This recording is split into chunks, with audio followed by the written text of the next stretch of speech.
Nag-aalala ka ba kung bakit nawawala ang cash loan offer mo sa My Home Credit app? Update ng update, tapos nawawala pa rin yung offer. Then one day, in-update nila hanggang sa hindi na mawala yung offer. And then, in-apply nila yung cash loan. Then boom! Approve na yung cash loan nila. Iniisip mo ba kung paano maibabalik ang offer na ito? What's up mga kahinga? Yes, welcome back to my YouTube channel. And for today's video, as you can see sa ating thumbnail and title, ang pag-uusapan natin ngayon ay kung bakit nga ba nawawala yung offer ng cash loan sa inyong My Home Credit app. Yan ay bago may click ang subscribe button dyan sa baba at isama mo na rin yung notification bell para naman updated kayo sa mga videos na ginagawa ko kagaya nito. So wag na natin patagalin ito guys. Let's get started!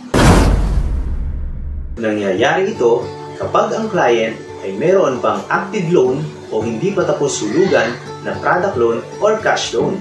Meaning, kaya ito nawawala after mag-update ng profile sa mobile app ay dahil nga hindi pa tapos ang active loan mo. At ang tawag sa cash loan offer na ito ay hook scoring offer. Ito ay lumalabas sa mobile app nyo kahit hindi pa tapos hulugan ang inyong product loan or cash loan. So para mas maliwanagan po kayong lahat, for example, meron ka pang binabayaran na product loan or cash loan, tapos meron kang nakita na offer na cash loan sa iyong My Home Credit app. At pag klinik mo ito, ang lalabas dyan ay update profile. After mo naman maklik yan, ay lalabas naman ang net income. Pag update mo naman ng net income mo, ay meron namang lalabas sa screen ng mobile app na 10 seconds. And then, mariredirect ka sa home ng mobile app mo at makikita mo na nawala na yung offer ng cash loan mo.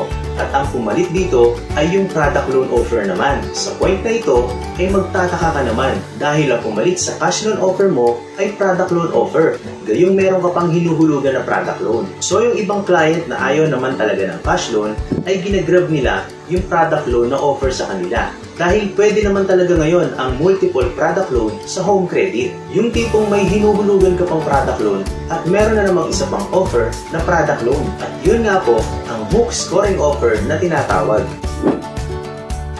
Meaning, after yung ma-update ang profile at net income sa mobile app, ay pwedeng mawala ang cash loan offer at pwedeng ang pumalit dito ay yung product loan. So paano nga ba may babalik ang cash loan offer mo? Ang gagawin mo lang ay i-check mo everyday ang mobile app mo dahil ang offer ng cash loan na ito ay babalik at babalik pa rin. At i-update mo lang palagi ang iyong profile at net income sa tuwing makikita mo ang cash loan offer na ito.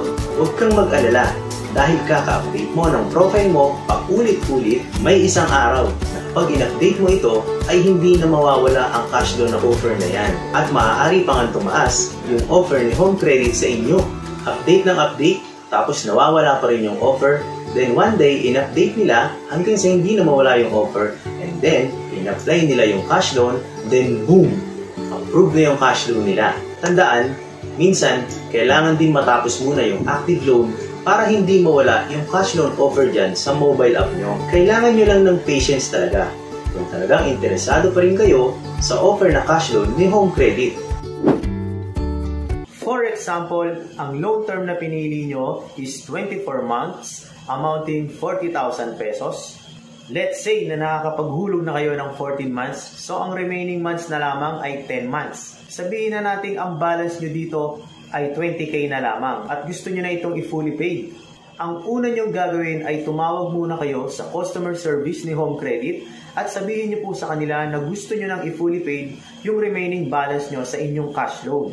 Dahil kung 20k pa ang balance nyo doon sa remaining months na natitira, ay maaari pa itong bumaba. Dahil aalisin nila yung natitirang interest doon sa nalalabi pang 10 months na dapat nyo pang hulugan. So magkano naman po ang marerebate or malilis nyo dito sa remaining 10 months na meron pang interest? Okay, so ito po ay estimated lamang para lang magkaroon kayo ng idea.